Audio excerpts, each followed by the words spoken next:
I'm gonna just be honest. I think a marriage benefits men more so than women, and I think that explains why more women are walking away from marriages than men. Can you repeat that one more time?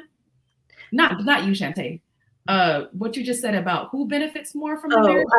I think men typically benefits more from a marriage than women. You know, it could have been a partner or somebody that you've been with for 4 or 5 years, but you really never know who a person is because people are always changing. So the person that you marry may not be the person who you first fell in love with because people are constantly changing. So I feel like sometimes people do get in marriage and get engaged and things for different reasons, either pregnancy or they think they are in love. This person looks oh so good. Their benefits are great. The money looks well. But then when you get into a marriage, you're not healthy because you haven't really sat down with each other to find out what exactly do you want, what you and what each other want to bring into the table. Because like I said, marriage is a lot of work. So some people get into it for the wrong reasons and they think they are in love.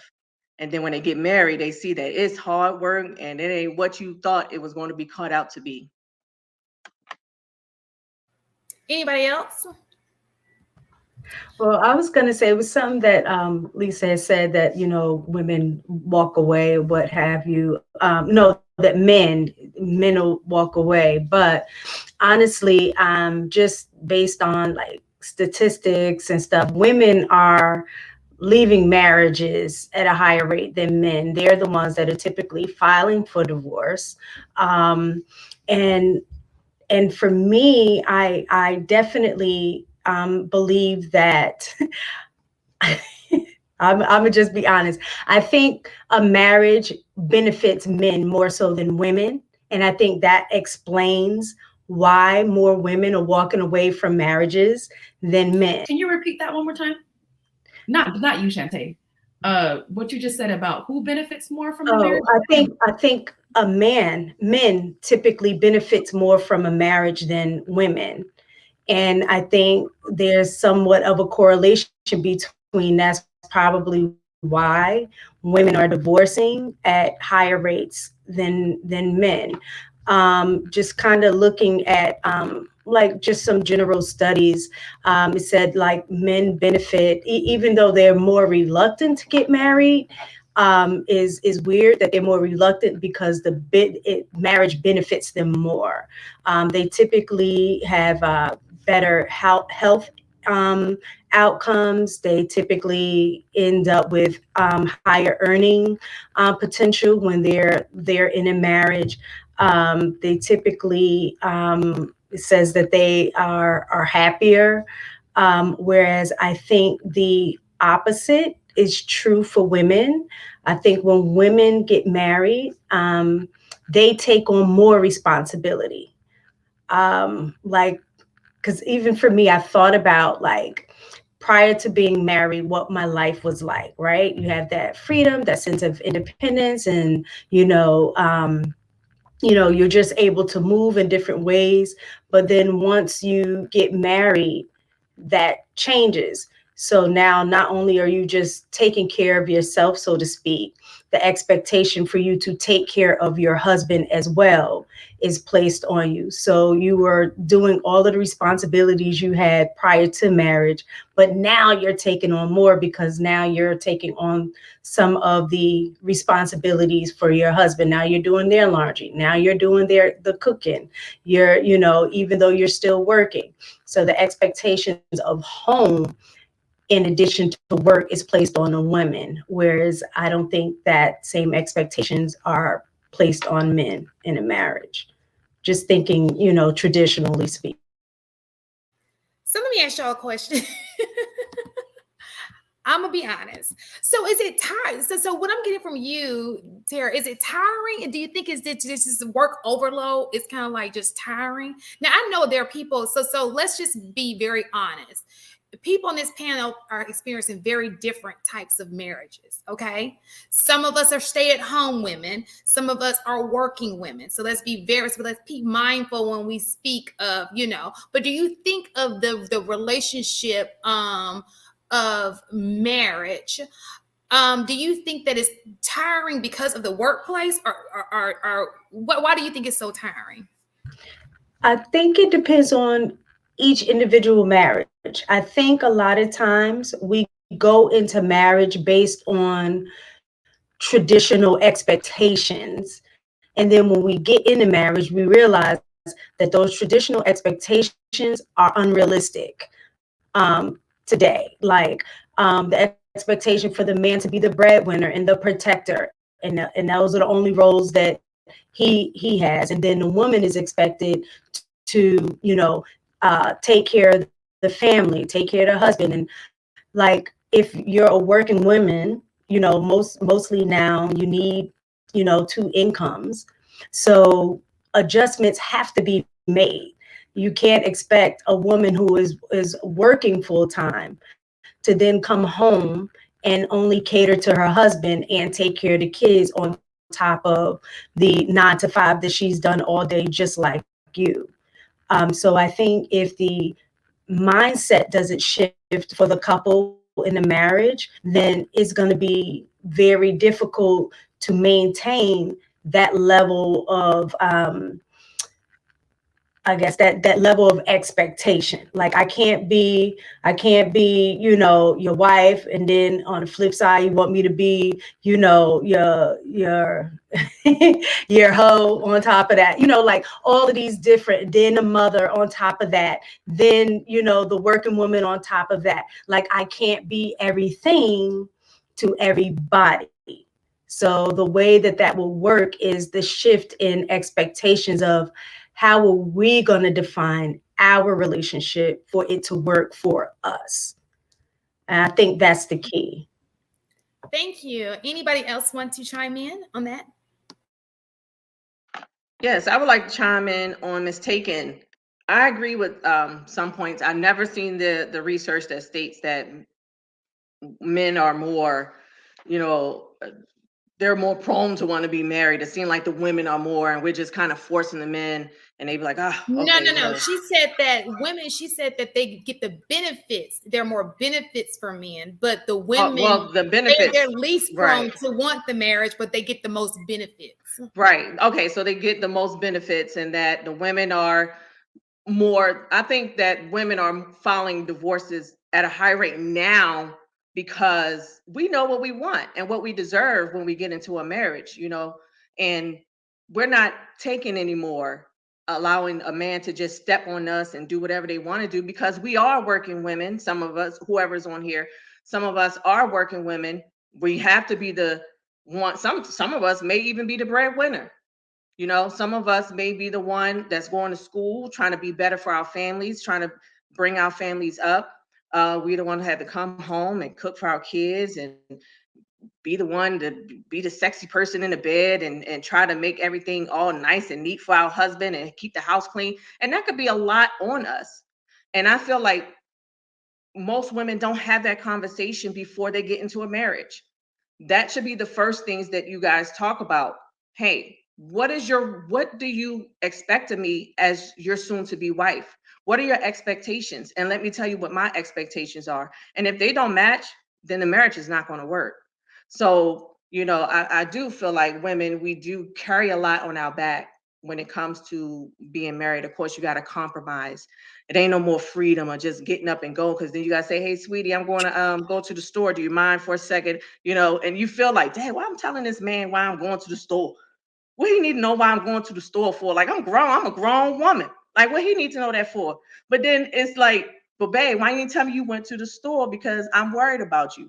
So it's like, that give and take, the pull and take and stuff like that, that you had to be accustomed to. But if you don't have that conversation before you actually go down the aisle, then there will be a lot of rocky roads for you. And I feel like that's what's most important, is having the initial conversation. What are your expectations of me as your wife? What is your expectations of me as your husband? And then see if they match. And if they don't match, then it's not going to work. Ain't no need to keep pushing it forward. Just my opinion. Real quick, I think a lot of people don't live together before they get married. I think that should absolutely be mandatory. You should live with the person at least 6 months to a year before you get married, because having your own space and their own space is completely different than having to share the same space. And I think what a lot of people go wrong is, they wait to move in together to after they're married. And then there's some things that they just completely dislike that, becomes a problem early on in the marriage. And I think those things could, possibly a little bit avoided if they live together, and to see how a person lives and carries themselves versus me just coming over on Tuesday, Thursday, and Saturday night, and I stay night, versus having to share a bathroom with you, or the kitchen, or, household duties, chores, stuff like that.